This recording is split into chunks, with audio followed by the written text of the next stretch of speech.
Tidak bisa dipungkiri, kedaulatan pangan adalah konsep yang lahir sebagai respon dari kekecewaan pembangunan pangan yang terjadi di banyak belahan dunia. Meskipun pembangunan pertanian dan pangan telah mampu mencapai produksi dan produktivitas yang tinggi, namun sebagian petani terutama di negara berkembang hidup dalam kondisi yang jauh dari sejahtera.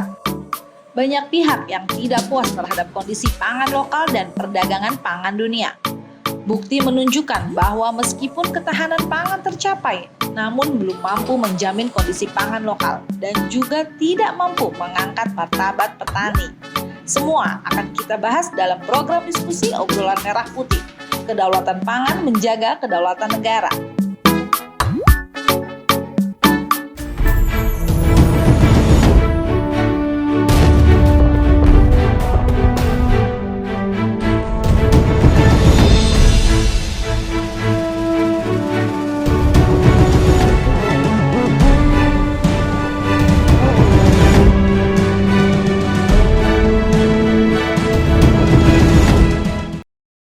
Bapak Ibu tamu undangan Obrolan Merah Putih dan rekan media pada siang hari ini yang berbahagia.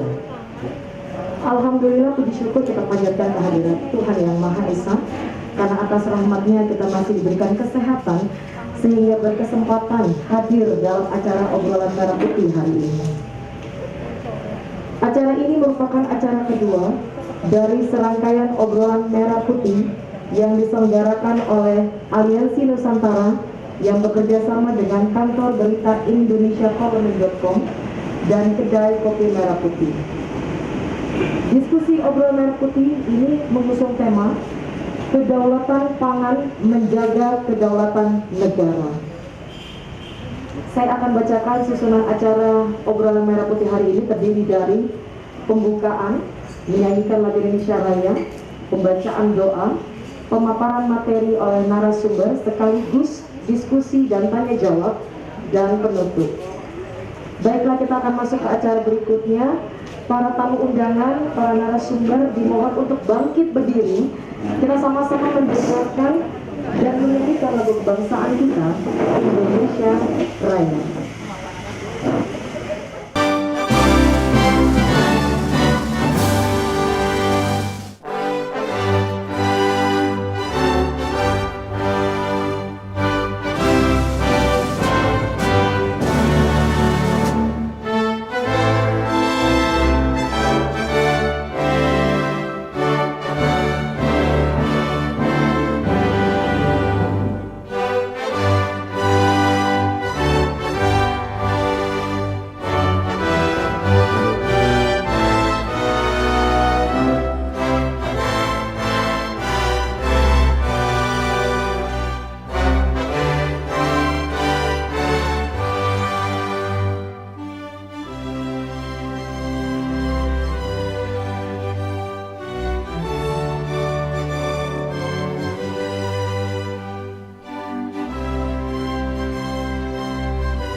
Sebagai bangsa yang berketuhanan yang Maha Esa, marilah kita mengawali acara Obrolan Merah Putih hari ini dengan berdoa agar acara hari ini dapat terlaksana dengan baik dan lancar.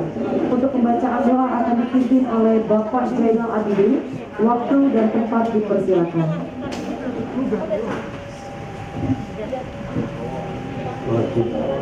Assalamualaikum warahmatullahi wabarakatuh. Hadirin sekalian, marilah kita bersama-sama menundukkan hati sejenak, merendahkan diri di hadapan Allah Subhanahu wa Ta'ala, Tuhan yang Maha Kuasa. Kita berharap seraya berdoa Mudah-mudahan acara di siang hari ini lancar dan dimudahkan oleh Allah Subhanahu wa Ta'ala, dan apa yang menjadi bagian daripada kegiatan kita nanti bermanfaat untuk kita khususnya dan umumnya untuk bangsa Indonesia, Negara Kesatuan Republik Indonesia. Izinkan kami memimpin doa menurut agama Islam, untuk yang lainnya menyesuaikan agama dan kepercayaan masing-masing. Biridillah wa bi syafaati Rasulillah. Al-Fatihah. Alhamdulillah.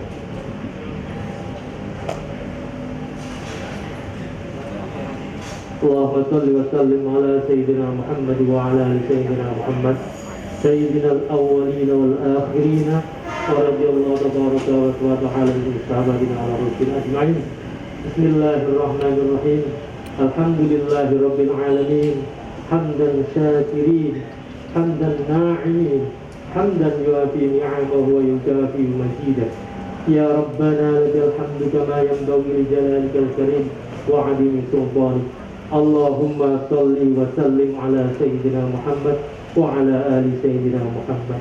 Ya Allah, ya Tuhan kami, kembali Engkau karuniakan kepada kami nikmat kesehatan, sehingga kami dapat melaksanakan pertemuan silaturahmi dengan kawan, saudara, sebangsa, setanah air, guna menyatukan pemikiran untuk bersama-sama mencari solusi atas permasalahan bangsa negeri kami Indonesia tercinta. Ya Allah, ya Tuhan kami menyadari bahwa selama ini kami kurang memperhatikan nikmat kemerdekaan negeri ini yang telah Engkau berikan melalui tangan-tangan mulia para pahlawan bangsa yang telah gugur mendahului kami. Kami menyadari ya Allah bahwa kebebasan untuk bersuara, berbicara, ngobrol demi kemaslahatan bangsa merupakan nikmat yang tak terhingga yang Engkau karuniakan kepada kami selaku penerus anak bangsa, penjaga kemerdekaan. Oleh karena itu ya Allah, karena itu kami mohon bimbingan-Mu ya Allah, karena Engkaulah Maha Pembimbing. Bimbinglah kami di jalan-Mu ya Allah, jalan orang-orang yang telah Engkau beri nikmat, bukan jalan-jalan yang Engkau murkai. Ya Allah, ya Maha Pemberi rezeki, karuniakanlah rezeki kepada kami yang hadir di sini maupun yang ada di kediaman masing-masing. Bagi yang usaha, berikanlah kelancaran dalam usahanya ya Allah. Bagi petani, berikanlah hasil produksi pertaniannya melimpah ruah ya Allah.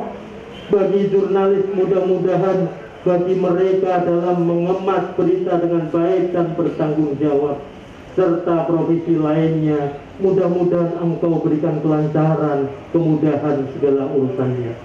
Ya Allah, karuniakanlah kepada kami keberkahan dari sisi-Mu untuk kami dan para narasumber yang hadir pada kesempatan kali ini yang sedang melaksanakan tugas mulia ini. Mudahkanlah dan lancarkanlah agenda obrolan merah putih ini dari awal episode sampai episode terakhir nanti ya Allah. Ya Allah, ridhoilah kegiatan ini untuk senantiasa memberikan manfaat bagi kami khususnya dan umumnya, manfaat bagi bangsa dan negara kesatuan Republik Indonesia. Rabbana taqabbal minna innaka antas samiul alim wa tub alaina innaka antat tawwabur rahim. Rabbana atina fid dunya hasanah wa fil akhirati hasanah wa qina adzaban nar wa adkhilna al jannata ma'al abrar ya aziz ya ghaffar ya rabbal alamin. Subhana rabbika rabbil izzati amma yasifun wassalamun alal mursalin walhamdulillahi rabbil alamin. Terima kasih, kurang lebihnya mohon maaf. Bila taufiq wal hidayah wallahu muwaffiq ila aqwamit thoriq. Wassalamualaikum warahmatullahi wabarakatuh. Terima kasih untuk Bapak Zainal Abidin yang telah memimpin doa kita pada acara obrolan merah putih hari ini. Tiba saatnya kita masuk ke acara inti, yaitu acara obrolan merah putih pada siang hari ini. Diharapkan untuk para tamu undangan dan para hadirin harap memute-kan atau off time terlebih dahulu, elektronik dan handphone, agar acara obrolan merah putih ini berjalan lancar dan baik. Terima kasih. Baiklah, kita masuk ke acara berikutnya, yaitu acara obrolan merah putih, di mana pemaparan materi oleh narasumber sekaligus diskusi dan tanya jawab yang dipandu secara langsung oleh Bapak Dr. Andes T. Budiman Sulaim, MSAB, NIKOM. Kepada Bapak Budiman, waktu dan tempat dipersilakan. Dan narasumber kita yaitu Bapak Insinyur Yasir Taufik MM, selaku Kepala Pusat Penganekaragaman Konsumsi dan Keamanan Pangan. Silakan Bapak. Dan narasumber kita yang kedua yaitu Bapak Nova Andika, selaku Direktur Eksekutif dari Indonesia Biodiversity and Service Watch. Baiklah, kita akan memulai acara obrolan merah putih kita pada hari ini dengan moderator kita yaitu Bapak T. Budiman. Waktu dan tempat dipersilakan. Baik, terima kasih untuk MC kita. Saya perkenalkan, namanya Reska. Assalamualaikum warahmatullahi wabarakatuh. Salam sejahtera bagi kita semua. Om Swastiastu, Namo Buddhaya, dan salam kebajikan. Mudah-mudahan kita pada hari ini semua dalam kondisi sehat. Izinkan saya, Budiman Sulaim, memandu diskusi kita dalam obrolan merah putih saat ini selama lebih kurang 1,5 jam ke depan. Ini kita ngobrol-ngobrol saja ya. Jadi mudah-mudahan persiapkan pertanyaan, persiapkan diri Anda, catat baik-baik, dengarkan, karena konon kabarnya saya dapat masukan, ya, dapat masukan, nanti ada door prize bagi penanya, Pak. Ya gitu Pak, ya. Jadi baik yang ada di ruangan ini di Cafe Merah Putih, Latu Harhari nomor 84 Menteng Jakarta, juga yang ada di Zoom meeting dari seluruh Indonesia. Sebelum saya memulai ini, kami akan memberikan sekelumit pengantar diskusi kita. Tapi izinkan saya untuk mengajak Anda semua, mohon maaf, harus menengok ke arah belakang karena layarnya ada di belakang. Kami enggak. Silakan untuk dimulai tayangan pengantar diskusi.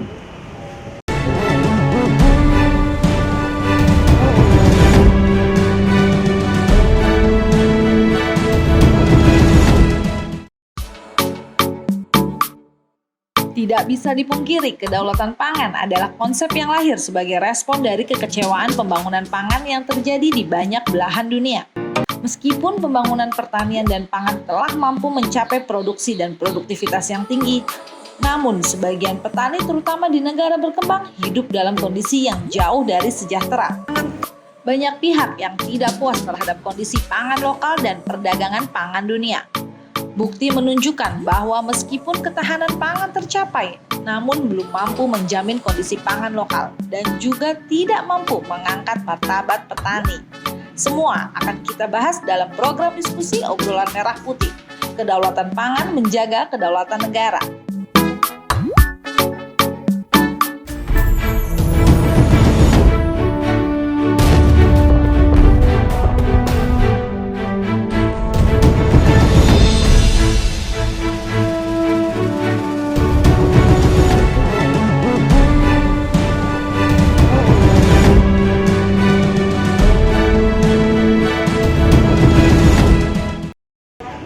Sebelum saya memulai, izinkan saya memperkenalkan beberapa peserta yang hadir di sini. Yaitu sebelum saya memperkenalkan narasumber, acara diskusi obrolan merah putih ini dihadiri oleh kelompok tani ataupun petani-petani dari Gunung Halu. Letaknya di Bandung Barat. Terima kasih hadir di sini. Tepuk tangan buat petani kita yang sudah jauh-jauh dari Bandung Barat, petani kopi ya. Kemudian hadir juga kader-kader Aliansi Nusantara di sekitar wilayah Jabodetabek. Terima kasih sudah hadir. Kemudian ada masyarakat, ada jurnalis, ada tokoh-tokoh, ada juga beberapa orang yang meminta sebagai peninjau atau pengamat. Terima kasih atas kehadirannya, dan saya akan memulai memandu diskusi dengan memperkenalkan di sebelah kiri saya. Saya pikir tadi Agus Melas, baru saya pikir, Pak, ini Agus Melas? Oh bukan, Alek Komang sekalian. Jadi di sebelah kiri saya, sebelum kita memulai acara, saya perkenalkan Bapak Yazid Taufik. Beliau ini adalah Kepala Pusat Penganekaragaman Konsumsi dan Keamanan Pangan Kementerian Pertanian. Dan kalau bicara tentang kedaulatan pangan, barangkali sebelum kita minta pertanggungjawaban Pak Menteri, kita mau minta pertanggungjawabannya Pak Yazid dulu pasti ini ya. Tapi nggak apa-apa, kita ajak ngobrol. Beliau adalah birokrasi sejati, lama berkecimpung dalam posisi yang banyak di lingkungan Kementerian Pertanian. Rasanya untuk menjawab pertanyaan-pertanyaan kita ini adalah sangat tepat kita hadirkan beliau di sini. Tepuk tangan untuk Pak Yazid Taufik.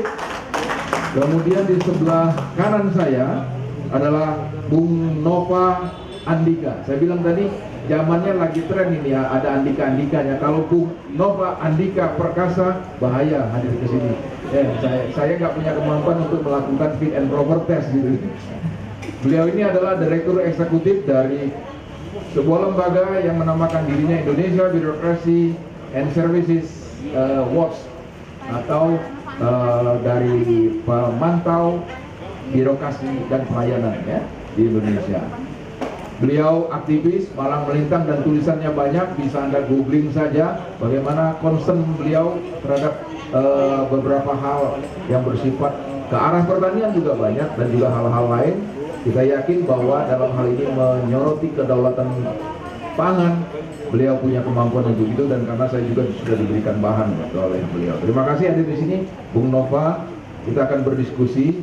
Saya akan memberikan sedikit pengantar Pak Yazid maupun Bung Nova, bahwa berdasarkan Undang-Undang Nomor 18 Tahun 2012, itu undang-undang ruhnya dari Undang-Undang Pangan itu adalah bagaimana penyelenggaraan pangan dilakukan untuk memenuhi kebutuhan dasar manusia yang memberikan manfaat secara adil, merata, dan berkelanjutan berdasarkan kedaulatan pangan, kemandirian pangan, dan ketahanan pangan. Tapi saya harus menghela nafas sedikit, akan tetapi di kemerdekaan Republik Indonesia yang sudah berusia 76 tahun ini, tahukah Anda kalau Indonesia ini masih mengimpor pangan? Ada 26 item pangan yang harus diimpor dari luar negeri. Jadi mudah-mudahan nanti Pak Yazid bisa menjelaskan. Dulunya kalau tidak salah sekitar 38-32 Pak ya, sudah menurun di 26 ini di eranya Pak Yazid dan Pak SYL. Ini ada kemajuan, tapi 26 ini ada sesuatu yang aneh, ada sesuatu yang janggal bagi saya. Nanti kita tanyakan ke beliau. Misalnya, apa betul Indonesia dengan garis pantai terpanjang di dunia harus mengimpor garam? Katanya garam kita nggak berkualitas. Tapi ada penemuan dari profesor di Amerika mengatakan garam kita tuh justru paling berkualitas. Saya perlu klarifikasi ke Pak Yazid. Kemudian, tahukah Anda makanan yang paling banyak tersebar di Indonesia, yaitu singkong. Singkong pun kita masih posisinya mengimpor singkong. Masya Allah ya. Apa yang harus kita baca? Belum lagi daging, beras, gula, hal-hal yang biasa. Nantilah kita tanyakan. Bung Nova juga nanti akan mencermati ini, bagaimana apakah ada solusi-solusi untuk ke depan untuk tidak membuat kita ketergantungan impor ini. Jadi kedaulatan pangan. Baik, saya akan memberikan kesempatan pertama untuk menjelaskan kepada masyarakat sesuai dengan tema kita. Kita santai saja Pak Yazid. 15 menit untuk Pak Yazid, setelah itu nanti akan dilanjutkan 15 menit untuk Bung Nova Andika. Waktu untuk Pak Yazid pertama, silakan.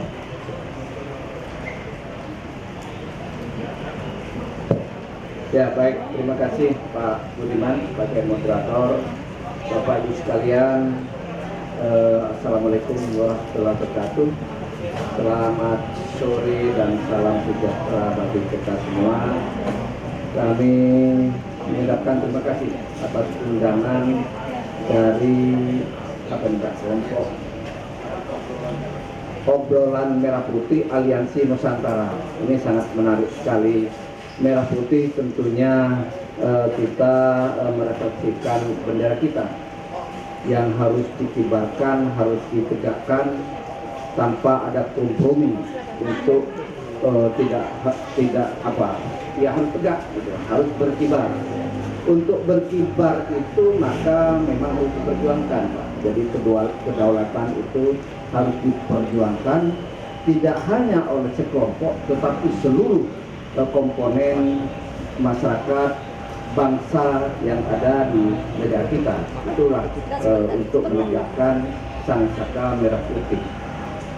Sangat tepat sekali kemudian untuk menegakkan bendera merah putih yang menggambarkan kedaulatan kita bicara pertanian. Karena apa? Petani kita itu 36 juta lebih. Kalau kita hitung dengan keluarganya rata-rata 4 gitu kan, padahal petani itu bisa sampai 6, Pak. 36 juta kali 4 saja itu sudah sekitar 56%, bahkan 60%. Porsi masyarakat kita itu terdiri dari petani. Itulah untuk membangun kedaulatan tidak lepas dari membangun kedaulatan petani itu sendiri. Membangun kedaulatan petani tidak lepas dari bagaimana menempatkan posisi komunitas pertanian berada pada level yang sangat dihormati. Nah, untuk menghormati tadi bahwa itu harus diperjuangkan. Kedaulatan ini menegakkan bendera sampai menegakkan komunitas pertanian kita itu harus diperjuangkan. Jangan diminta, diperjuangkan. Oleh karena itu komponen bangsa ini harus mencintai komoditas pertanian kita itu.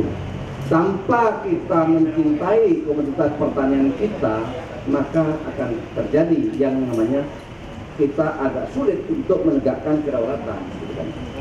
Kedaulatan itu adalah prinsip-prinsip policy yang mandiri ditentukan oleh bangsa kita sendiri. Sama posisinya. Kalau kita berdaulat maka kemandirian akan terbangun. Berbeda dengan ketahanan.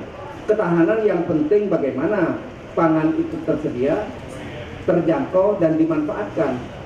Bisa saja ketersediaan itu karena kita sebagian dari impor. Tetapi kita harus tidak hanya cukup bagaimana ketersediaan atau ketahanan, tetapi harus pada posisi bagaimana kita memperjuangkan kemandirian sampai kedaulatan. Bahwa kebijakan kita harus ditentukan oleh kita sendiri urusan pangan itu. Tidak boleh ada intervensi dari negara lain. Oleh karena itu semua komponen bangsa ini harus memperjuangkan itu. Yang pertama adalah mencintai produk kita, mencintai petani kita yang jumlahnya sekitar 130 juta dari populasi penduduk Indonesia yang jumlahnya 270 juta. Itu sekitar 60% petani kita. Oleh karena itu marilah kita pada serasean atau obrolan merah putih ini santai, tetapi ini menyangkut harga diri kewibawaan kita. Begitu petani kita, komoditas pertanian kita tidak berwibawa karena tidak dihargai oleh kita sendiri, maka runtuhlah sebetulnya kedaulatan kita di sisi pertanian, walaupun pada akhirnya hak asasi paling asasi adalah pangan. Ya, kalau di agama saya kemiskinan atau kelaparan itu mendekati kesukuran. Nah, ini sangat urgent sekali dan sangat basic sekali pangan. Maka obrolan ini sangat penting bagi kita untuk terus digaungkan, diperjuangkan untuk kemudian bagaimana kita memiliki kemandirian dan kedaulatan kita. Terima kasih. Kita cukup berterima kasih terhadap kinerja Bapak Presiden Jokowi dan juga Kementerian Pertanian. Ditambah lagi ya, ada program food estate ya, yang saat ini digalakkan, dimaksimalkan, yang berada di daerah Kalimantan Tengah, Nusa Tenggara Timur, Sumatera Selatan, Sumatera Utara, bahkan Papua.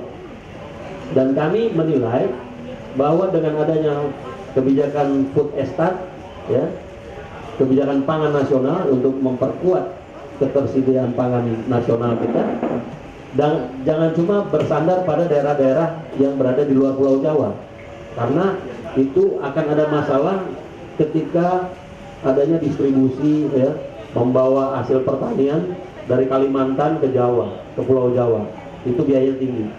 Kami yakin daerah Pulau Jawa juga bisa dengan adanya kebijakan penertiban tanah-tanah terlantar yang ini adalah domain dari Kementerian Agraria, BPN, ya, Badan Pertanahan Nasional, ini bisa cukup efektif membantu petani dan secara konkret menegaskan kebijakan negara yang hadir dan kuat dalam pengadaan pangan nasional untuk kedaulatan negara.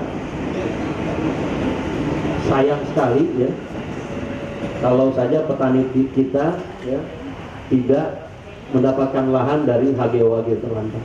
Bahkan Pak Budiman Sulaiman dan Pak Yazid, kami mohon juga ya, kita sebagai gerakan civil society dari Aliansi Nusantara dan Parlemen Indonesia, kami mohon, kita himbau bahwa seluruh lahan-lahan di bumi Indonesia ini adalah diperuntukkan untuk keadilan dan kemakmuran seluruh rakyat Indonesia. Untuk apa kita berluas-luas perusahaan PTPN ya, berluas-luas lahannya tapi tidak pernah dikelola. Bahkan banyak lahan-lahan yang terlantar dan sudah banyak masyarakat yang menggarap di situ. Dan saat mereka menggarap di lahan pertanian yang milik dari PTPN yang begitu luas, itu adalah warisan Orde Baru ya, itu mereka dipidanakan, dikriminalisasi. Ini sangat mengkhawatirkan. Memang PTPN ini adalah tugas khusus negara kepada perusahaan milik negara ya. Tapi kalau memang beberapa PTPN yang mengalami kebangkrutan ya, tidak bisa mengelola lahan yang begitu luasnya, ya sebaiknya nyatakan saja bahwa PTPN milik negara ini bangkrut, balik lagi ke negara tanah ini, lalu negara memberikan kepada petani penggarap. Itu lebih real untuk kedaulatan pangan kita, karena adanya lahan-lahan ini sebagai mesin produksi untuk makan kita. Kalau kita makan saja sudah tidak berdaulat, bagaimana kita mau menyatakan bahwa negara kita adalah negara merdeka dan negara yang berdaulat ya. Nah, maka itu konsepsi yang harus kembali kita kepada jalan on the track kepada kita, yakni kembali kepada konsep Trisakti Bung Karno 1963, berdaulat di bidang politik, berdikari di bidang ekonomi, berkepribadian dalam budaya ya. Menanamnya sekarang juga harus dengan alsintan, dengan alat dan mesin pertanian dengan teknologi yang canggih dari saat panen dan pasca panen ya. Realisasi diantara dari konsep Trisakti Bung Karno ini adalah pertama, penguatan di bidang pertanian, terutama dari sisi bibit, pupuk, dan alsintan, alat dan mesin pertanian. Terkait dengan pupuk, Pak Yazid, ini baru kemarin kami dengar keluhan dari petani adalah harga pupuk masih tinggi Pak, baik subsidi dan non subsidi. Sekarung Posca itu ya masih harganya 120.000 dan mereka menganggap masih ketinggian ya, karena pupuk memberi kontribusi terhadap produksi pertanian itu sekitar 58% ya. Jadi begitu teramat dominannya bahan pupuk ini dalam memproduksi produk pertanian. Yang kedua, food estate. Saya rasa kita jangan langsung tidak mengakui bahwa buru-buru untuk menyatakan food estate ini adalah program yang gagal. Jangan. Kita harus sebagai bangsa harus memiliki kemandirian, memiliki semangat juang yang tinggi agar program food estate juga bisa berjalan dan bisa dikembangkan bahkan di Pulau Jawa ya. Jangan juga hanya karena itu tadi masalahnya di logistik dan distribusi yang biayanya bisa jadi cukup mahal. Lalu budaya menanam pohon ya.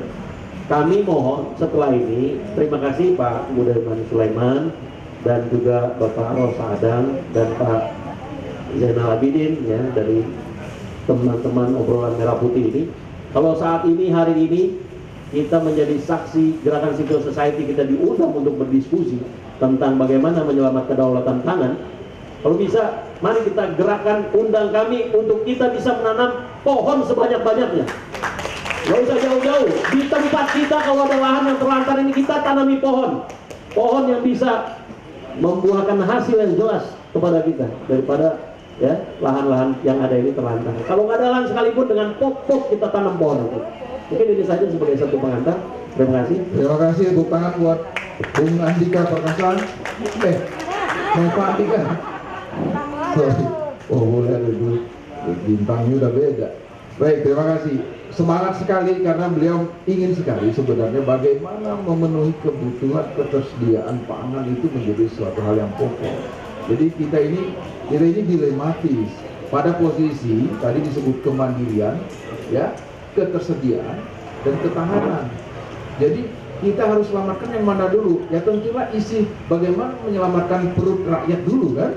Apakah itu mau diambil dari mana? Tapi rakyat perutnya harus diselamatkan, artinya pangannya harus diselamatkan, kemandiriannya sehingga selalu ditaruh di belakang. Dan tahu nggak kita berapa nilai impor pangan kita? Nilai impor pangan kita itu lebih kurang sekitar 8,7 miliar US dollar, atau kalau di Indonesia itu sekitar 118,9 triliun kita impor. Kalau itu kita alokasikan untuk bagaimana mengejut produksi kita, bagaimana membantu petani, 118,9 triliun, apa kira-kira kurang atau kelebihan Pak Yasin? Kita jangan sampai anti impor, karena dilematisnya seperti tadi, kita nggak bisa, rasanya nggak ada negara yang tidak impor, tapi jangan sampai kita ketergantungan sehingga pangan kita dikendalikan oleh asing. Barangkali itu tugasnya Pak Yazid. Pak Yazid, monggo menanggapi apa yang saya sampaikan maupun Bung Nova sampaikan. Ya, baiklah Bapak-Ibu sekalian. Ya memang kita harus menuju kepada kemandirian sampai kedaulatan. Posisi memang kita memperjuangkan selalu didengungkan ketahanan pangan. Sebetulnya kalau terkait dengan ketahanan pangan, kita apa-apa sudah tersedia. Baik itu subsektor pangan, kalau pertanian kan dibagi 4 Pak, itu yaitu tanaman pangan, kemudian hortikultura, perkebunan, dan peternakan, kesehatan hewan. Kalau zaman dulu Pak, secara turun temurun dulu, kita biasa yang namanya makan, saya kebetulan dari Madura Pak, makan jagung. Walaupun dulu peceklik gitu, impor kita itu kecil. Madura itu tempatnya garam loh. Iya. Jadi kita makan jagung. Yang dari Maluku makan sagu, kan itu. Maluku, Papua makan sagu. Kalau Papua sendiri makan sagu dan makan ketela rambat, kan itu. Jawa bagian selatan itu banyak makan singkong dalam bentuk tiwul dan sebagainya. Tapi inilah mungkin, tadi kedaulatan kemandirian kan harus diperjuangkan. Kemudian ada pergeseran ini, konsumsi pangan kita. Yang tadinya biasa makan sagu, makan tiwul, makan jagung dan sebagainya, ini terjebak sekarang itu. Yaitu terjebak dengan gandum. Wah, kalau makan spaghetti rasanya Pak ditunjuk-tunjukkan. Saya makan spaghetti dan itu. Padahal kita sudah terjebak, impor kita 11 juta ton yang nilainya 40 triliun. Itu. Terjebak kita. Padahal kalau berbicara kesehatan, ini bicara kesehatan. Gitu. Makanya kemudian sekarang banyak produk-produk lokal free gluten. Kalau gandum pasti tinggi glutennya yang akan berpotensi terhadap masalah kesehatan, yaitu autis dan sebagainya. Gitu.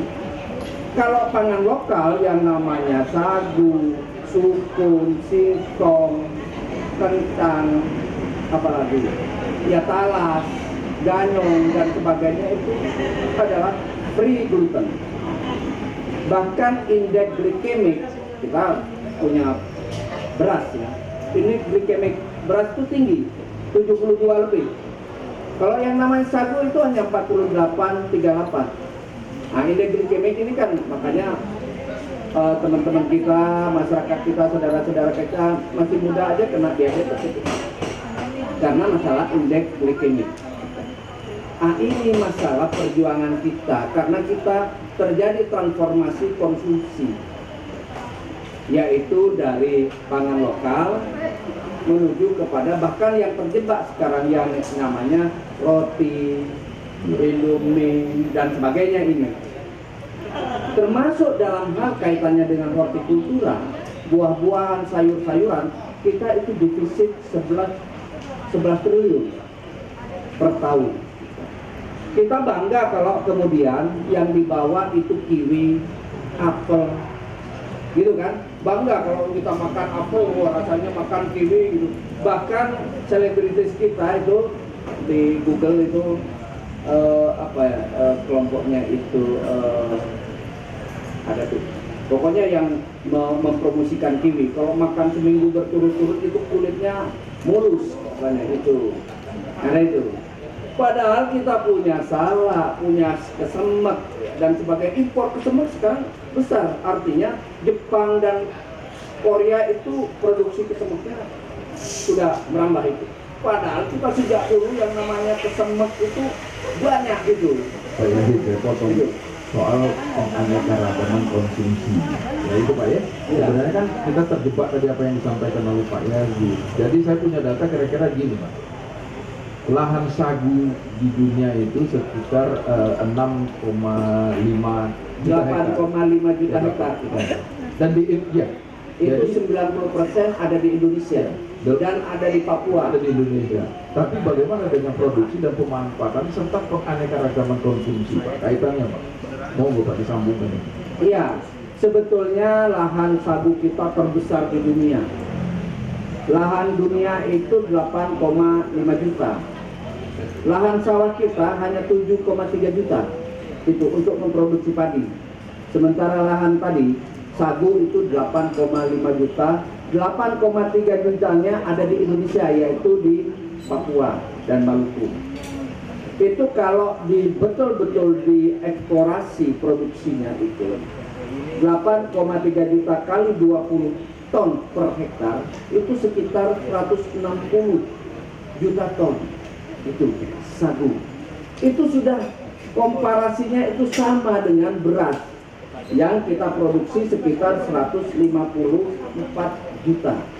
Tetapi lagi-lagi begitu kita berbicara pangan, berbicara makan kan nasi kemudian. Kalau itu ke restoran, ke hotel, spaghetti, gitu kan? Itu. Kenapa tidak sagu?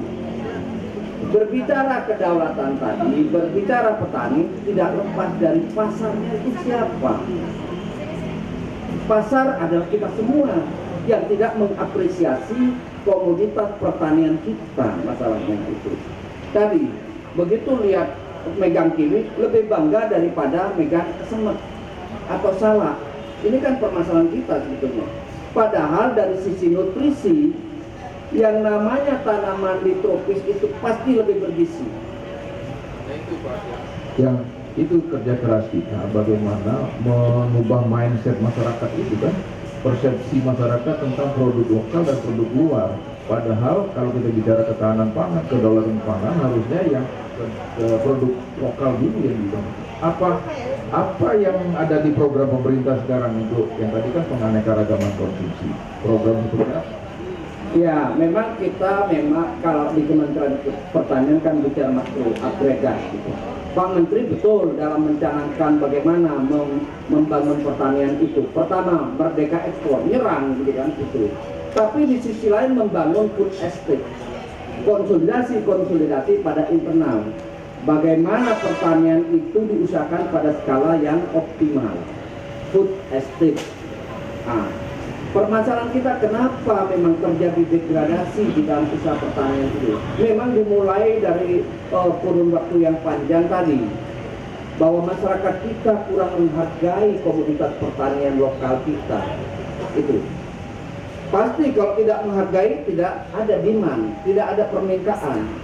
Begitu tidak ada permintaan, maka kemudian yang tadinya petani itu mengelola lahan minimal 2 hektar menjadi terdegradasi. Begitu ayahnya meninggal kemudian diturunkan ke anaknya yang, nah akhirnya sekarang itu kepemilikan usaha tani petani kita hanya 0,25 hektar. Artinya, skala ekonomi seharusnya paling tidak 2 Ya. hektar, Pak. Artinya soal ketahanan dan ketersediaan pangan itu bukan persoalan produksi saja, tapi pasar misalnya salah satu. Ada fenomena lain lagi Pak, misalnya sekarang anak petani itu udah nggak mau jadi petani lagi Pak, cucu petani apalagi. Jadi akhirnya berubah profesi itu juga akan mempengaruhi jumlah produksi.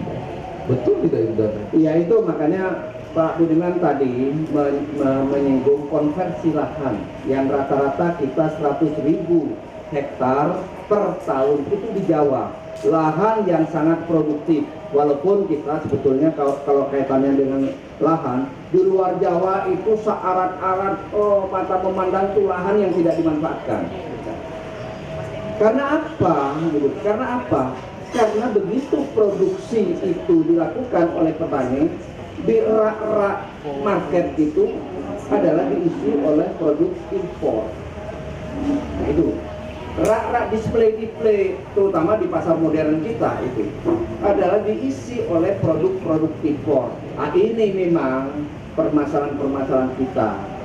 Langkah yang memang kita lakukan adalah bagaimana produk pertanian kita memiliki daya saing, tetapi juga tentu harus ada intervensi dari pemerintah. Itu bagaimana juga membatasi, atau bukan membatasi di sini adalah mengatur. Tapi begini, Masalah importasi. kesepakatan global itu kan sudah tidak mungkin lagi kita tolak kan gitu ya. Masuknya produk impor itu sangat deras. Tapi bagaimana daya saing mutu produk kita sendiri ya, dan juga bagaimana kita membuka pasar-pasar baru. Seperti itu kan Pak, ya sih. Jadi kita kan nggak bisa nggak anti dari produk luar gitu. Ini yang harus juga kita antisipasi. Bahwa bagaimana produk kita gitu, yang mutu dan sebagainya. Ya, gini, negara lain walaupun kita berbicara free trade dan sebagainya, tetap technical barrier to trade itu dilakukan, yaitu dengan menentukan parameter kualitas. Ini sangat subjektif memang, gitu kan. Ya harusnya memang kita melakukan itu. Karena berkaitannya dengan pertanian kan bukan hanya Kementerian Pertanian. Khawatirnya begitu kita mengintervensi pasar, kita kena ban gitu kan. Nah ini yang bahaya juga, petani juga nanti ruginya. Itu yang perlu kita ambil jalan tengahnya Pak Yasin. Ya tetap kita namanya hubungan kemitraan perdagangan dengan negara lain harus dijalin gitu kan. Tetapi lagi-lagi harus tetap berdasarkan data fakta tiket kita neraca perdagangan seperti apa. Walaupun perlu kami sampaikan neraca perdagangan komoditas pertanian kita surplus, terutama dari perkebunan. Hanya saja untuk peternakan, hortikultura, tanaman pangan itu masih defisit sangat besar. Lagi-lagi sebetulnya kenapa sih peternakan kita yang namanya unggas itu surplus itu. Tetapi begitu pilihan daging memang kita impor, gitu kan itu. Nah ini pilihan-pilihan seperti juga buah-buahan, termasuk sayur-sayuran kita banyak impor itu.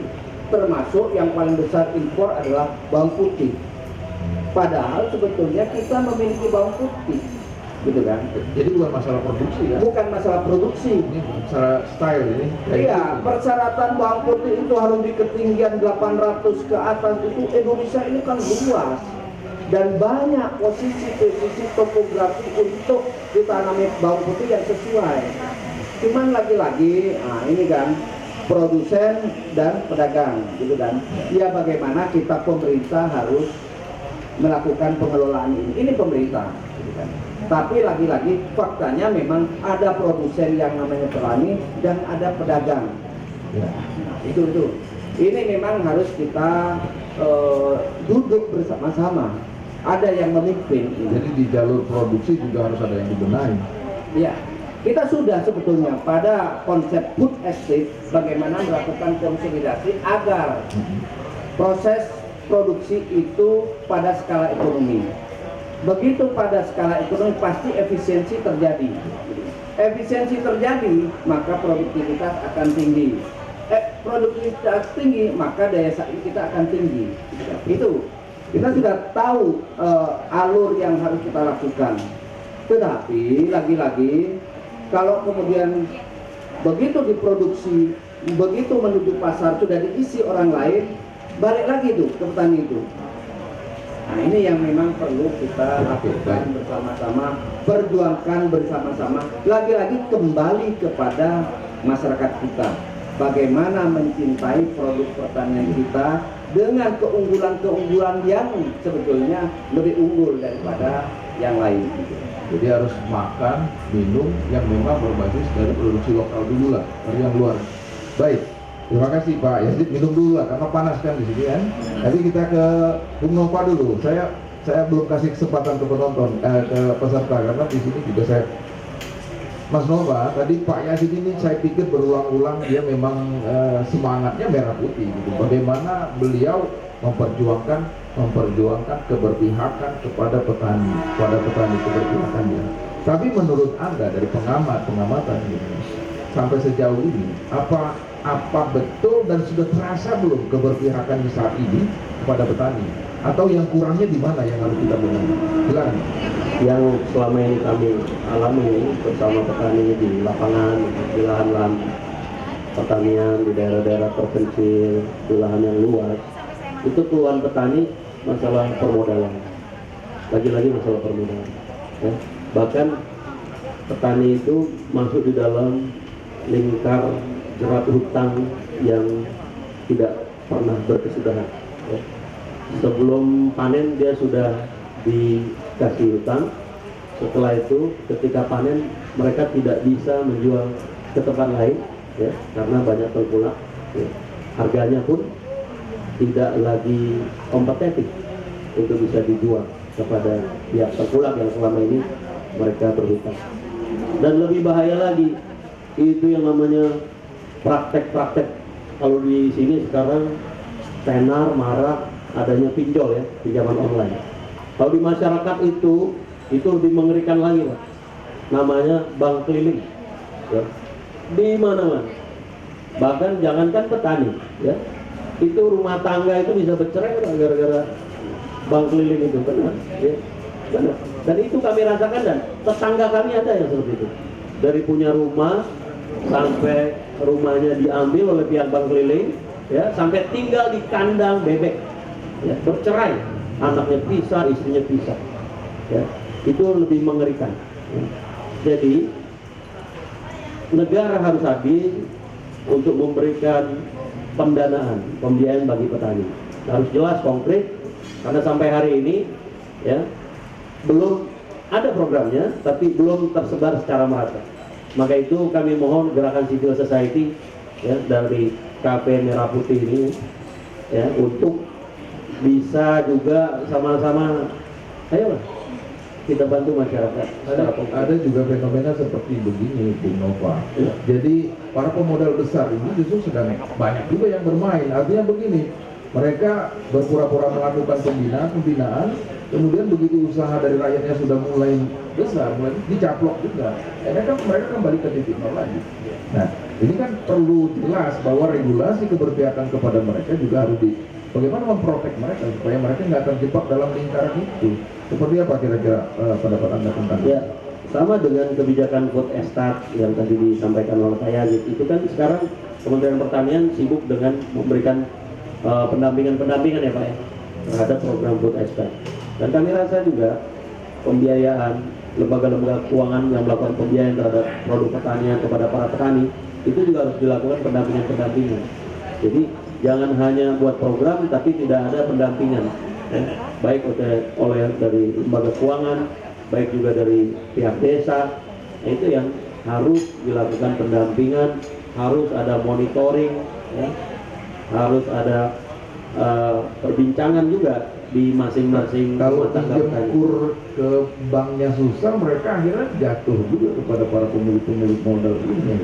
Berarti kan sistem prosedur peminjaman itu, saya ini pengalaman langsung, saya pernah menemui beberapa bank di daerah, bahwa saya cek bagaimana kur pertaniannya sampai dengan bulan Agustus, sudah mau akhir tahun, itu baru tersalurkan 32,5%. berarti masih banyak yang belum tersalurkan. Begitu ditanya, kenapa nggak disalurkan?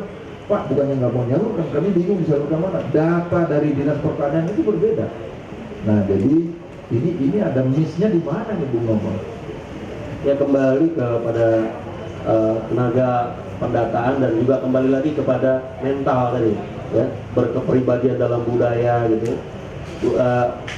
Gerakan kultural ini yang sebenarnya menjadi titik tekan bahwa kita harus ini kan semuanya kembali kepada sistem yang dimana kita punya program reformasi birokrasi nasional, ya, yang saat ini saya lihat penerapannya mulai turun lagi, ya, mulai banyak lagi perilaku birokrasi yang tidak lagi bisa bekerja secara maksimal, ya, untuk bisa melakukan pendampingan kepada masyarakat. Selanjutnya perilaku greedy, serakah, ya, dan bahkan banyak sekali, ya, dana-dana desa yang seharusnya juga bisa diperbantukan untuk memberi pada modal pertanian, ya, ternyata juga, ya, oknum-oknum kepala desa lebih mengutamakan keluarga kepala desa, oknum-oknum keluarga kepala dusun. Di bawah kepala desa itu, ya, dia di bawahnya didukung oleh kepala dusun. Nah, kepala dusun ini juga bermain semua, ya. Jadi yang kasihan adalah real petani, ya, real farmer kita, ya. Oleh karena itu sifat-sifat keserakahan ini juga harus dipangkas dengan menerapkan nilai-nilai Pancasila dan juga perilaku kita untuk bisa memberdayakan masyarakat petani secara nyata. Dan kalau saja Muhammad Yunus melalui gerakan Government Bank yang bisa memberikan modal kepada masyarakat, kepada petani, ya, tanpa bunga, itu juga bisa diadopsi apa yang dilakukan oleh Muhammad Yunus, ya, dengan konsep Government Bank itu. Jadi, Baik, terima kasih. Tiba sesi untuk memberikan kesempatan kepada peserta untuk bertanya. Tapi saya ingatkan, FAO atau Badan Pangan Dunia itu sudah mewarning jauh-jauh hari, hati-hati. Dampak dari pandemi yang berkepanjangan ini akan muncul krisis pangan dunia. Ya, nah itu belum kita bicarakan. Tapi saya kasih kesempatan dulu penanya. Nomor 1, Pak Rudi. Nomor 2, cewek. Ya, Mbak. Kemudian nomor 2 ya. Nanti sebutkan nama masing-masing. Nomor 3 dari sisi ini, Mas ini duluan dari belakang. Oke, monggo Pak Rudi duluan. Tolong dibantu panitia mic-nya untuk penanya. Nanti ke depan aja, ke depan yang di belakang, ke depan Mbak ya, dan Mas ya. Nama.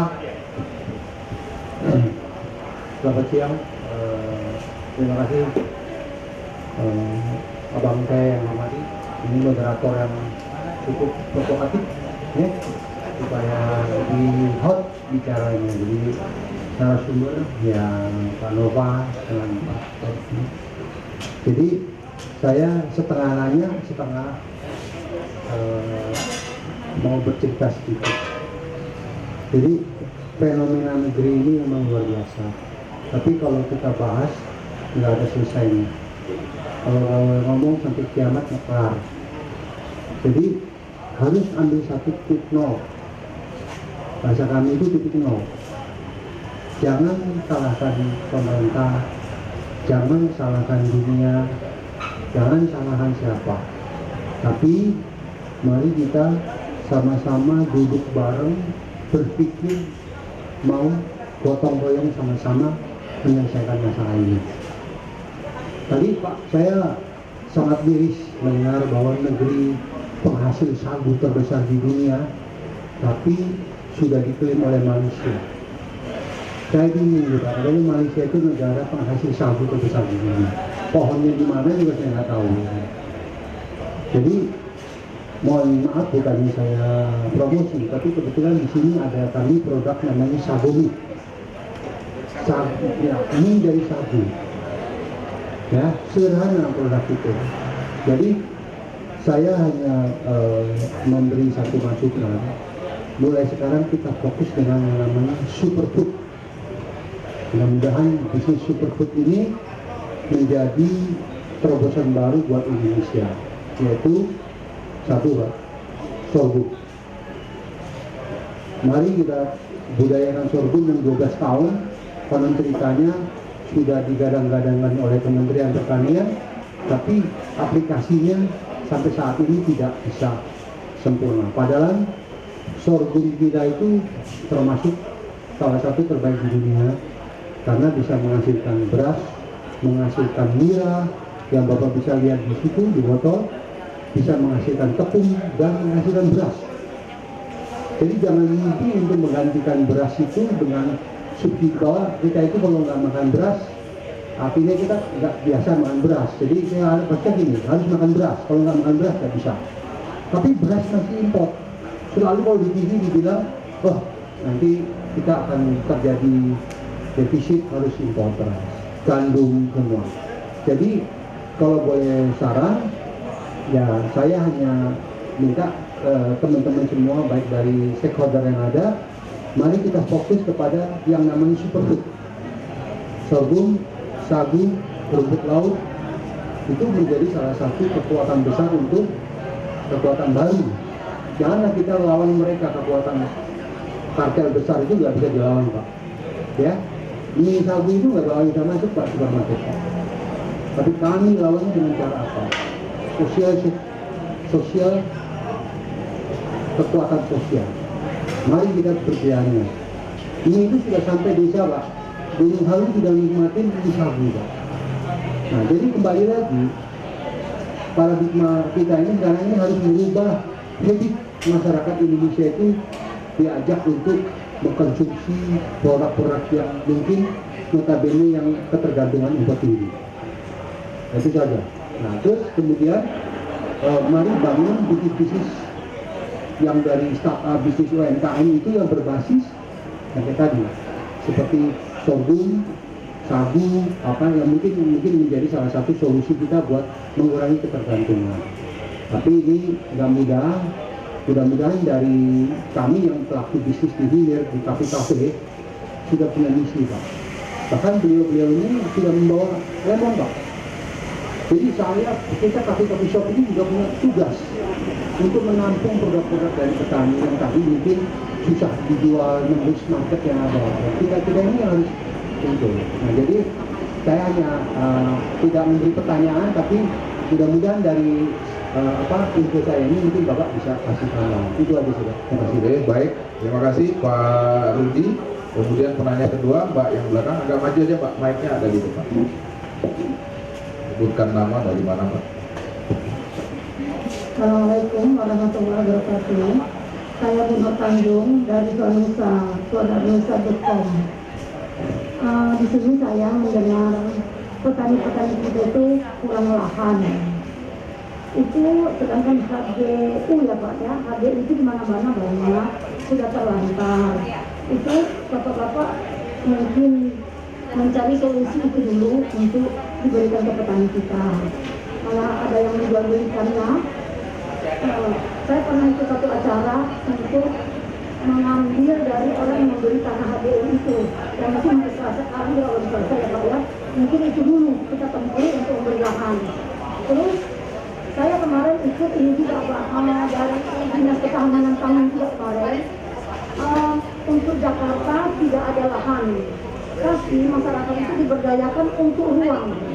Yang tadi orang bilang itu ya, hidroponik apa, dan mereka tuh semenjak pandemi ini banyak yang PHK, anak sekolah, tidak sekolah yang anak dua itu untuk makan mereka sehari-hari diberdayakan dengan lele hanya dengan ruang terbatas. Setelah itu pertaniannya bisa untuk mereka hidup. Mungkin itu dulu.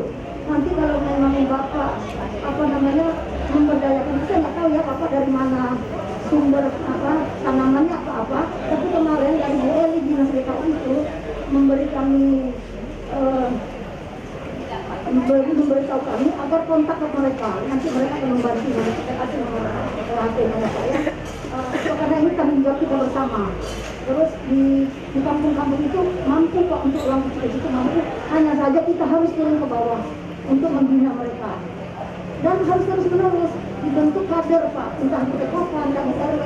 Dan saya lihat ini apa tadi Pak Nova tadi bilang hanya sekedar wacana-wacana tidak pernah berkelanjutan. Kemarin juga dari di Ketahanan Pangan juga kemarin Pak sana ya Pak, hanya sekedar begini-gini aja, tidak ada kunjungan ke bawah. Terus Pak, pinjol, tadi ada pinjol ya Pak. Ya. Saya dengar itu Terakhir ya, pinjol. ada pinjol itu saya melihat berita dari apa? Basnas ya, apa? Zakat itu Pak. Januari nanti sudah mulai akan dibantu yang pinjam ilegal maupun yang tidak. Nanti Januari mereka akan dibantu untuk melunasinya. Yang sekarang juga untuk memberi pinjaman mungkin nanti dari basis Pak. Jadi untuk memberantas pinjol sudah ada. Mungkin nanti bapak-bapak tolong Pak ditindaklanjutkan ke basis. Jadi kita mendengar berita itu jangan kita diam. Ya. Karena saya Pak termasuk yang tidak percaya, tapi saya ingin bekerja untuk rakyat, untuk masyarakat paling tidak di sekitar lingkungan saya. Baik Pak Baik, Nova. terima kasih ya. Terima kasih banyak. Siapa nama tadi Bu? Ibu Bu Tanjung. Tanjung dari Bunga Tanjung. Bu Tanjung. Tanjung Sarang Sabakkan. Oke, baik. Assalamualaikum warahmatullahi wabarakatuh. Baik. Kemudian yang di belakang, Mas yang di depan, belakang. Silakan di mic-nya dibantu, panitia.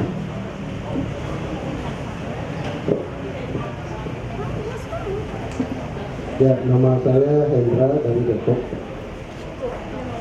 Kita sudah mengulas namanya kedaulatan. Kalau kedaulatan negara, ketahanan negara, yang paling terdepan itu TNI. Nah, kalau kedaulatan pangan, yang terdepan adalah petani. Kita menuntut kedaulatan, tapi kita tidak melihat resiko petani di dalam mewujudkan ketahanan pangan. Padahal itu sudah profesi.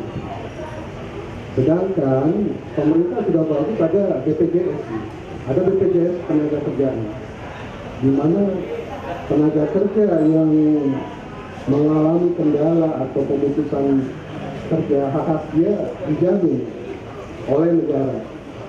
Nah, bagaimana? Apakah ada jaminan buat petani sebagai profesi di mana resiko terhadap gagal panen itu ada sama mereka, resiko terhadap daya beli masyarakat yang selalu yang bisa jadi merugikan petani, apakah ada jaminan dari pemerintah dalam arti asuransi hasil pertanian? Artinya ini salah satu di mana kendala-kendala nanti para petani pinjaman online ataupun apa, mereka tidak terjerat di situ. Mereka tidak jatuh miskin karena gagal panen harus jual lahannya sebagian yang tadinya 2 hektar menjadi 5.000 meter. Nah, apakah memang sudah dipikirkan yang seperti itu? Terus yang berikutnya, tadi yang semangat kita buat menanam itu juga harus kita pikirkan. Jangan sampai kita semua tanam cabai di pekarangan, akhirnya petani cabainya lahannya jadi jatuh gitu. Jadi pemikirannya gerakan semangat itu perlu. Semangat itu perlu. Terus mengenai kualitas produk, saya percaya bahwa produk-produk kita ada beberapa yang unggul. Kalaupun terhadap variasi itu hal yang mudah. Sebagai contoh, ada nggak kita yang bisa memilih duku Palembang atau duku negara lain? Kita akan pilih duku Palembang. Begitu juga durian. Durian Medan pasti lebih bagus daripada durian-durian dari luar. Jadi kita nggak usah pesimis. Cuman bagaimana produk-produk unggulan kita ini bisa tersebar dan akses masyarakat untuk membelinya itu ada. Dan satu hal lagi, hari ini adalah panen mangga Indramayu atau mangga, dan itu harganya di pasaran 13.000 per kilo, dan itu bisa diakses oleh masyarakat golongan manapun. Jadi ketahanan pangan, produk pangan harusnya bisa juga mengakses seluruh masyarakat Indonesia. Baik. Terima kasih. Terima kasih Mas Hendra ya. Karena ini juga disaksikan lewat Zoom, saya harus memberi kesempatan juga ke penanya yang ada di Zoom. Ini ada tiga yang saya beri kesempatan ya, sudah dipilih oleh panitia. Yang pertama dari Lydia, pertanyaannya bagaimana meningkatkan keanekaragaman produksi dan konsumsi pangan di tengah pandemi COVID-19. Pertanyaan selanjutnya, apakah di sisa 3 tahun ke depan ini pemerintahan Pak Jokowi akan mampu mengatur impor pangan untuk melindungi kedaulatan pangan? Dari Salman. Kemudian dari Michael William, bukan Michael Rudy, Michael William bertanya, selamat sore Pak Yazid, bagaimana kita meningkatkan komoditas pertanian kita sementara saat ini pandemi serta perubahan cuaca yang ekstrim berkepanjangan? Nanti boleh, jadi 3 itu ya. Terima kasih. Bagaimana kita meningkatkan komoditas pertanian padahal kita saat ini sedang pandemi serta menghadapi perubahan cuaca ekstrim yang berkepanjangan. Oke, cukup dulu ya yang dari Zoom. Terima kasih. Kita beri kesempatan pertama saya ke Pak Yazid, Bung Nova. Pak Yazid, Bung Nova. Saya ke Bung Nova dulu. Biar Pak Yazid nanti closingnya. Akan Bung Nova.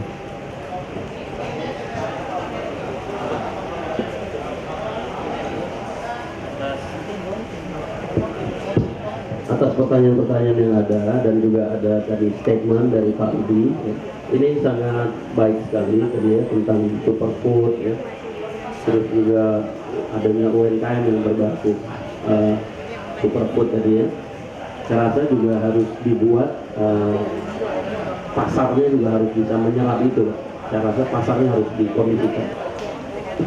Oleh karena itu di masyarakat perlu dilakukan edukasi tentang kebiasaan untuk mengkonsumsi ya, termasuk juga kebutuhan kita, konsumsi kita yang sangat tinggi terhadap beras ya. Padahal untuk kesehatan ya, untuk usia-usia kita yang memasuki usia yang lumayan ya, udah 30 di atas 40 itu udah harus dikurangi tuh beras putihnya gitu. Harus ke beras merah untuk kita lebih long life. Dan juga ada jenis talas, ada makanan yang jenis talas umbi-umbian itu yang kadar gulanya sangat rendah dan itu biasa dikonsumsi oleh orang-orang penderita diabetes. Dan alhamdulillah saya juga sudah mulai mengkonsumsi itu Pak, udah bergeser dari beras putih ke beras merah dan juga umbi-umbian jenis talas untuk kita lebih long life ya. Saya rasa ya ibu-ibu perempuan ini lebih menjaga untuk kesehatannya. Ini lebih pada edukasi kalau menurut saya tekanannya Pak Rudi. Yang kedua, Ibu Nur Tanjung ya, saya sangat terketuk sekali ya, sangat mengapresiasi yang sudah dilakukan Ibu Tanjung tadi ya tentang pemenuhan kebutuhan pangan domestik ya, di kalangan rumah tangga. Itu sudah banyak Bu ya, di daerah Cempaka Putih ya, di daerah perkotaan ya, padat penduduk itu sudah mulai banyak dari Pak RT-nya ya, Pak RT, Pak RW sudah mulai menanam tanaman hidroponik ya, ada ember diisi lele ya, di antara ember itu ada kecambah dan pohon kangkung, biasa tanaman kangkung. Jadi sayurannya dapat ya untuk dikonsumsi dan protein dari ikannya juga dapat diambil. Dan itu banyak juga kolam-kolam akuarium yang berada di pelataran-pelataran lingkungan kita yang lahan tidur. Nah itu harus diefektifkan. Oleh karena itu ini pandemik ya, saya rasa dampak secara ekonominya masih menurunkan dari daya beli masyarakat dan pendapatan masyarakat juga kami yakin itu masih rendah. Walaupun Jakarta ini sudah mulai macet. Ya. Oleh karena itu ada kebijakan ganjil genap sampai perluasan area itu. Dan ini walaupun Jakarta sudah macet, tetap rasanya daya beli masyarakat masih menurun. Oleh karena itu ada tanggung jawab kita bersama ya, untuk bisa memberikan kontribusi apa yang bisa kita lakukan kepada masyarakat untuk bisa meyakinkan pengurus wilayah RT RW ya, kalau di lingkungannya itu ada lahan kosong, lahan tidur, udah tanemin saja ya, dengan akuarium tadi ya, dengan ember yang isinya bibit lele itu sampai besar dan segala macamnya. Itu harus dilakukan Bu, ya, untuk memenuhi makan bagi tiap rumah tangga juga. Ketiga, Pak Hendra ya, bagaimana ini, kalau saya rasa untuk Pak Hendra, saya hanya tekankan medsos kita, Facebook kita, Instagram kita, ya udahlah berhenti nyinyir-nyinyir lah ya. Coba medsos kita, Facebook kita segala macam dirilis, diposting ya harga produk pertanian ya. Harga produk pertanian di level tani bisa kita angkat di situ, murah, itu bisa diakses langsung oleh masyarakat. Itu adalah sebenarnya keuntungan bagi kita di era transformasi informasi dan digital.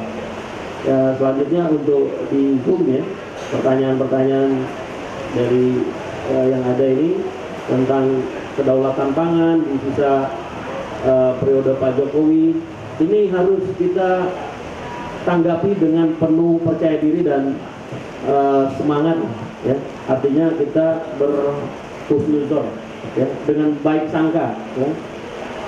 Dan harus bersama-sama ya, tidak boleh sendiri-sendiri. Makanya gerakan di Cafe Merah Putih ini ya, ini adalah gerakan civil society, gerakan masyarakat madani, masyarakat peradaban yang humanis, yang Pancasilais, tidak greedy, tidak hanya memikirkan diri sendiri ya, apalagi di saat orang banyak yang kesusahan ya.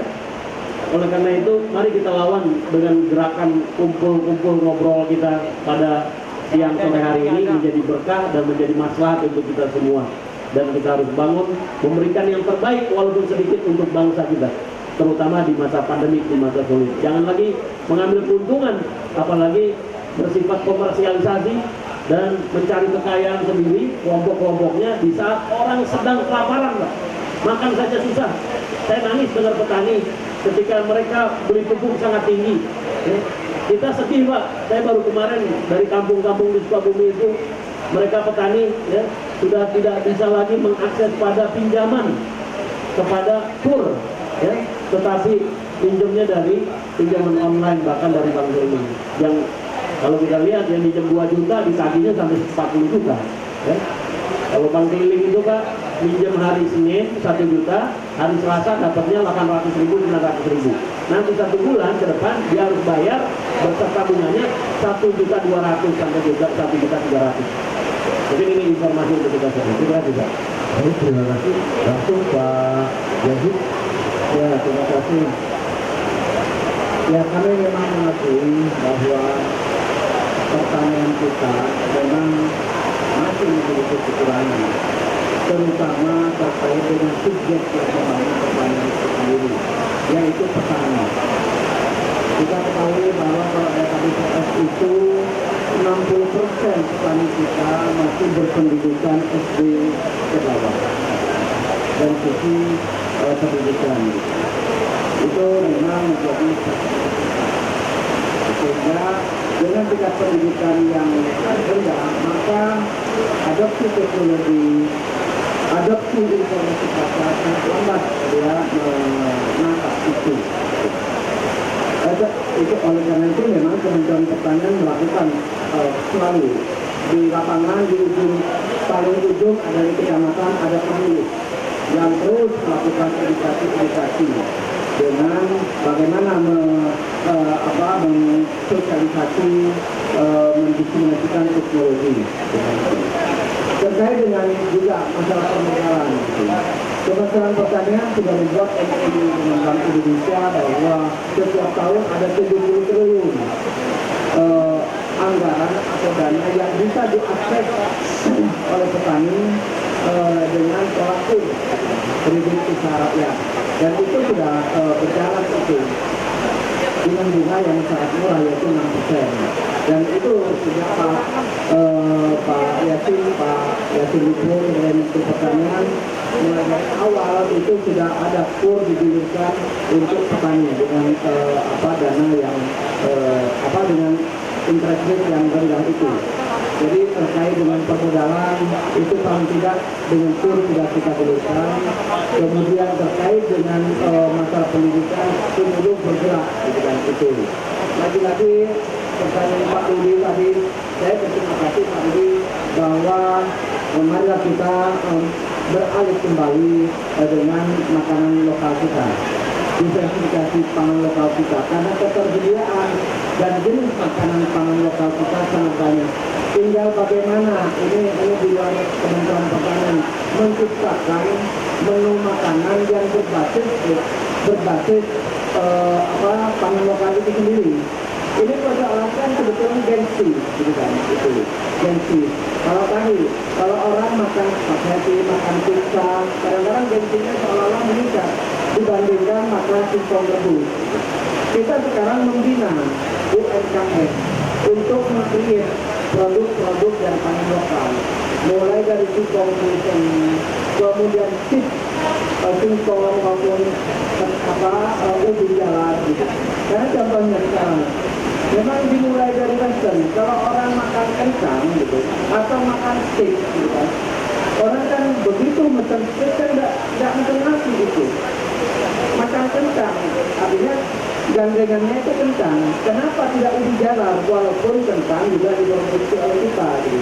Tetapi ini memang dituntut para chef itu, ahli masak ini bagaimana memadupadankan gitu pangan kita dengan suatu menu makanan yang kemudian meningkatkan gengsi itu. Nah tadi, bagaimana tadi ada pertanyaan tadi Zoom, bagaimana meningkatkan keanekaragaman. Pertama memang kita edukasi bahwa pangan lokal kita adalah sehat. Cuman bagaimana pangan lokal kita yang sehat itu meningkatkan gengsi. Itu lagi-lagi perlu edukasi dan kesejahteraan, perlu disosialisasi, perlu juga ada inovasi dan kreativitas untuk menciptakan menu. Nah, kalau kita berbicara praktikan gitu, kan sudah antara bahan pokoknya beras atau kentang. Tapi kalau steak itu pasti kentang gitu. Kenapa tidak ubi jalan? Kita sekarang sudah membuat sukun yang iris, kemudian alat iris maupun kentang iris yang banyak. Yang kedua di dalam meningkatkan ketahanan pangan kita, tadi pertanyaan Bu Nur Tanjung itu, kita memang punya yang namanya program P2R, Pekarangan Pangan Lestari. Nah, itu kita anggarkan tiap tahun hampir 400 miliar itu. Yaitu bagaimana urban farming, pertanian perkotaan itu berkembang dalam rangka menyediakan pangan di tengah-tengah perkotaan. Itu. Ini di Jakarta juga banyak kita, makanya yang namanya hidroponik itu dari program kita. Hidroponik, kapiler, vertical culture itu artinya penanaman budidaya yang vertikal. Itu di-create oleh Kementerian Pertanian yang namanya tadi urban farming itu.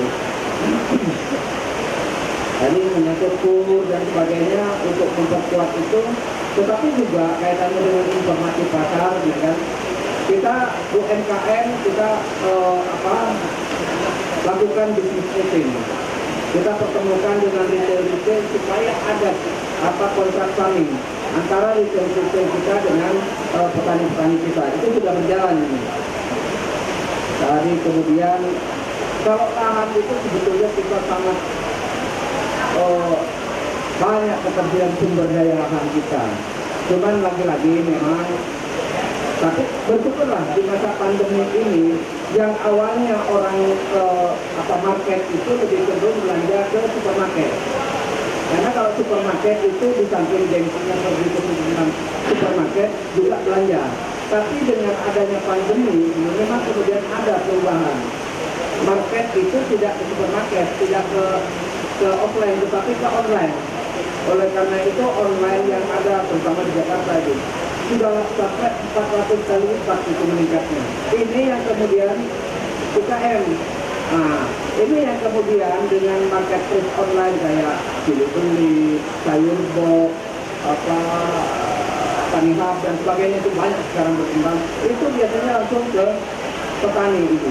Ini yang memang kita dorong bagaimana marketplace online ini terus berkembang. Walaupun ini fakta, supermarket sudah mulai kolaps nih. Gitu. Ya kita dapat hikmahnya lah di masa pandemi ini. Artinya komoditas pertanian itu tanpa melewati suatu supply chain yang panjang. Dari petani langsung ke marketplace online dan langsung masuk ke customer. Tinggal bagaimana meningkatkan tadi supply-nya, kualitasnya, dan kontinuitasnya. Itu memang terus kita lakukan dalam rangka menyambungkan antara produsen yang berbicara kualitas, kontinuitas, dan kuantitas, kontinuitas, dan kualitas itu dengan apa yang dimaui oleh pasar itu. Itu saya pikir semua permasalahan pertanian itu sudah dikatakan dan sudah ada program yang secara faktual ada di tengah-tengah masyarakat. Baik itu terkait dengan masalah pupuk, kita ada subsidi tanaman produksi pupuk dan alputan.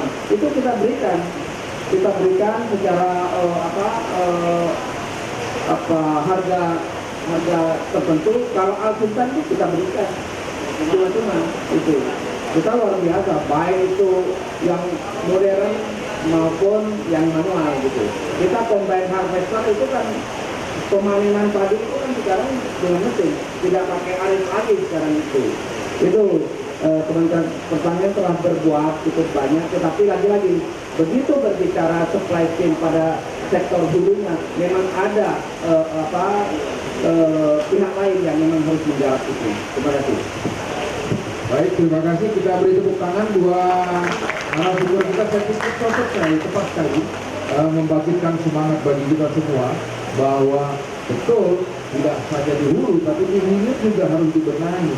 Jalur-jalur distribusi juga harus menjadi perhatian, karena kebersaingan kita dengan produk-produk luar juga termasuk di dalamnya jalur distribusi. Jadi membantu sekali. Masa pandemi bukan memang masa yang sulit, tapi di balik kesulitan itu ternyata juga ada peluang, di mana ternyata UKM kita bisa langsung masuk melakukan penetrasi kepada masyarakat yang akan membelinya. Luar biasa. Sekali lagi, barangkali itu Bung Nova, terima kasih atas kehadirannya. Kami sambut baik tadi ajakan untuk melakukan diskusi lebih dalam lagi bersama-sama teman-teman civil society. Masih suatu saat kita akan ngobrol lagi. Terima kasih atas kehadirannya. Sukses untuk Bung Nova Andika yang tidak dilantik jadi panglima TNI. Kemudian terima kasih Pak Yazid, luar biasa, Bapak sangat memahami. Saya pikir yang di Zoom juga mendapatkan ilmu dan informasi yang banyak sekali Pak. Ternyata kita banyak informasi yang kurang, jangan tersusun dulu, kata Pak Michael Rudy, memang moderatornya memprovokasi supaya keluar semua informasinya. Kalau tadi itu nggak keluar nanti kan, jadi memang harus begitu. Baik, teman-teman sekalian yang hadir di KP Merah Putih maupun di Zoom meeting, kita akan segera mengakhiri diskusi ini. Saya tidak punya hak untuk melakukan kesimpulan, karena kesimpulan itu harusnya ada di persepsi dan pemikiran teman-teman. Saya tidak boleh melakukan intervensi di dalam pikiran teman-teman sekalian. Tetapi seperti biasa sebelum menutup diskusi, saya ingin mengingatkan dalam sebuah uraian kata-kata sebagai berikut. Pangan kita masih belum mandiri. Impor-impor seakan menjadi hobi. Untuk itu, kita tidak bisa jalan sendiri-sendiri kalau tidak ingin tergilas oleh globalisasi. Urusan perut harus diurus serius. Salah-salah bisa jadi bangsa yang hangus. Pemerintah sudah berupaya menjalani secara lurus, tetapi tidak boleh juga terlalu ambisius. Pangan kita masih bisa diversifikasi. Tinggal lagi bagaimana kita menyamakan persepsi. Hari ini melalui obrolan Merah Putih sudah kami fasilitasi dalam diskusi, dan kami akhiri dengan ucapan terima kasih. Saya Budiman Sulaim, sampai jumpa. Terima kasih untuk Bung Budiman Sulaim yang sudah memoderatori acara obrolan Merah Putih hari ini, dan kami meminta para narasumber untuk menghubungi tanda tangan di prasasti obrolan Merah Putih hari ini. Sebagai kenang-kenangan,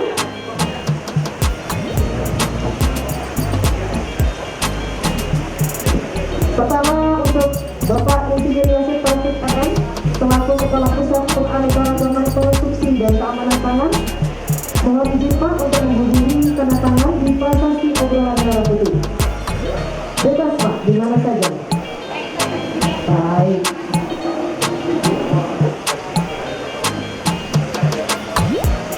Baik, terima kasih Bapak Yosef Taufik. Dan selanjutnya narasumber kita yang kedua yaitu Bapak Nova Andika selaku Direktur Eksekutif dari Indonesia Bureaucracy dan Service Awards untuk menghubungi tanda tangan di prasasti obrolan Merah Putih.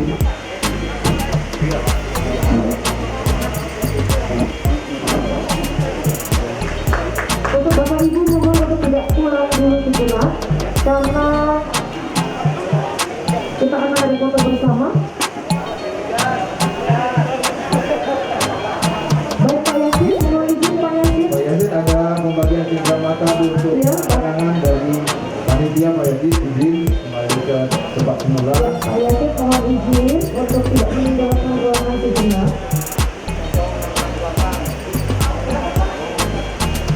Baik. Pak Yasin. Baik Pak Yasin, mohon izin kita foto bersama dulu ya Pak ya. Dan akan ada pemberian cendera mata souvenir oleh panitia kepada Bapak Insinyur Yasin Taufik MM diberikan oleh Bapak Ranto M. Hamani. Terima kasih untuk Pak Yasin Taufik yang sudah menyediakan waktunya di sela-sela kesibukan Bapak. Sehat selalu dan sukses untuk Bapak. Mudah-mudahan paparan hari ini bisa kita aplikasikan dan menjadi bisa lebih baik. Dan untuk pemberian cendera mata kepada narasumber kita yaitu Bapak Nova Andika oleh Bapak Marta Rudi sebagai selaku owner kopi merah putih kita.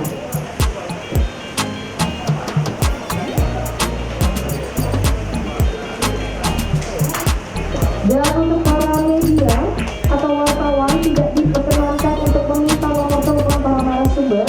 Jikalau para media ini meminta nomor telepon para narasumber, bisa menghubungi panitia terlebih dahulu. Terima kasih. Baik, untuk foto bersama telah ada. Silakan.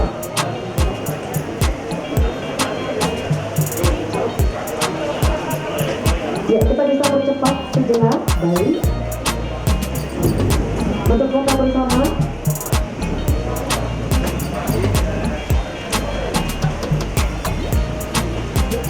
3, 2, 1. Satu kali lagi.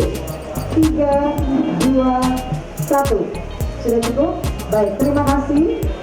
Dan alhamdulillah acara ini telah selesai. Dan terima kasih untuk Pak Insinyur Yasin Taufik MM dan juga Bapak Nova Andika yang sudah berkenan menjadi narasumber di obrolan merah putih hari ini. Dan kami juga ingin mengumumkan 3 penanya terbaik offline, yaitu Bapak Rudi, Ibu Nur Tanjung, dan Bapak Hendra. Dan 3 penanya terbaik secara virtual, yaitu William, Salman, Michael William. Dan kebahagiaannya akan diberikan oleh panitia sejenak. Dan saya ingin mengimbau untuk teman-teman untuk ikutan giveaway, di mana ada hadiah berupa e-wallet masing-masing senilai Rp50.000 untuk 3 orang peserta yang mengupload foto terbaik saat acara diskusi. Dan foto diunggah di medsos pribadi dan mention ke medsos Aliansi Nusantara, boleh di Facebook atau di Instagram @Aliansi Nusantara dan IG obrolan merah putih. Saya mewakili panitia yang bertugas menyampaikan mohon maaf dan terima kasih sebanyak-banyaknya untuk para narasumber dan para tamu undangan. Sampai berjumpa lagi di acara obrolan merah putih berikutnya. Wassalamualaikum warahmatullahi wabarakatuh. Selamat sore.